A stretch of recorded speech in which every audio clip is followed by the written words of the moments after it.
दया विनय भूषण करेबा आशीर्वाद बर सेवा प्रत्यक्षरे हेउ परोक्षरे हेउ कहा निंदा न करिबा। हार जीत जीवन रे लागी रहिबो हेले हारी गले केही केबे दुर्बल होई न थांते।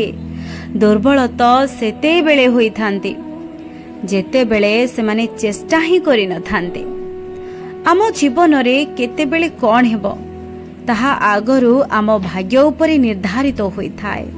तेबे आमे आमर भाग्य को तो बदलाई पारिबा नाही, तेणु आमर स्वभाव को बदलाइबा को चेष्टा करिबा उचित। बयस बढ़िबा सह आम हातरो पेंसिल छड़े नहीं पेन धरई दियंती, कारण यह बुझेई देबाकू जे एबे भूल कले आउ लिभाई हेबो नाही।